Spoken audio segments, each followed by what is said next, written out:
ছোট প্রথমবার তার গার্লফ্রেন্ড নিলামের সাথে গ্রামে যায়। গ্রামে পাড়াতে ওর কাছে আজব কিছু মনে হয়, এখানে শুধু মেয়েরাই থাকতো। সবার নজর ওর দিকে ছিল, যেন কখনো পুরুষ দেখেনি। ছোটর কাছে পরিবেশ ভয়ানক লাগে, তবুও সে নিলামের সাথে চুপচাপ ঘরে যায়। দরজায় শাশুড়ির হাতে ছুরি নিয়ে দাঁড়িয়েছিল। ছোট ঘাবড়ে যায়, তবুও সে বুকে সাহস নিয়ে বলে, হ্যালো আন্টি, আমার নাম ইয়াশ। এটা শুনে শাশুড়ি ছুরি লুকিয়ে ফেলে আর হেসে বলে, ভিতরে গিয়ে বসো। ছোট শান্তির শ্বাস নেয়, কিন্তু ভিতরের অবস্থা আরো খারাপ ছিল। হঠাৎ করে নিলামের ছোট বোন দৌড়ে এসে চিল্লিয়ে বলে, আমি ছোটর গোশত খাবো, জলদি দাও।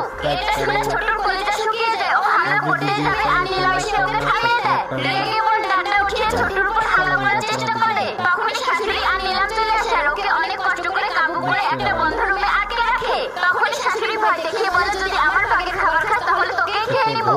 রাত হতে ছোট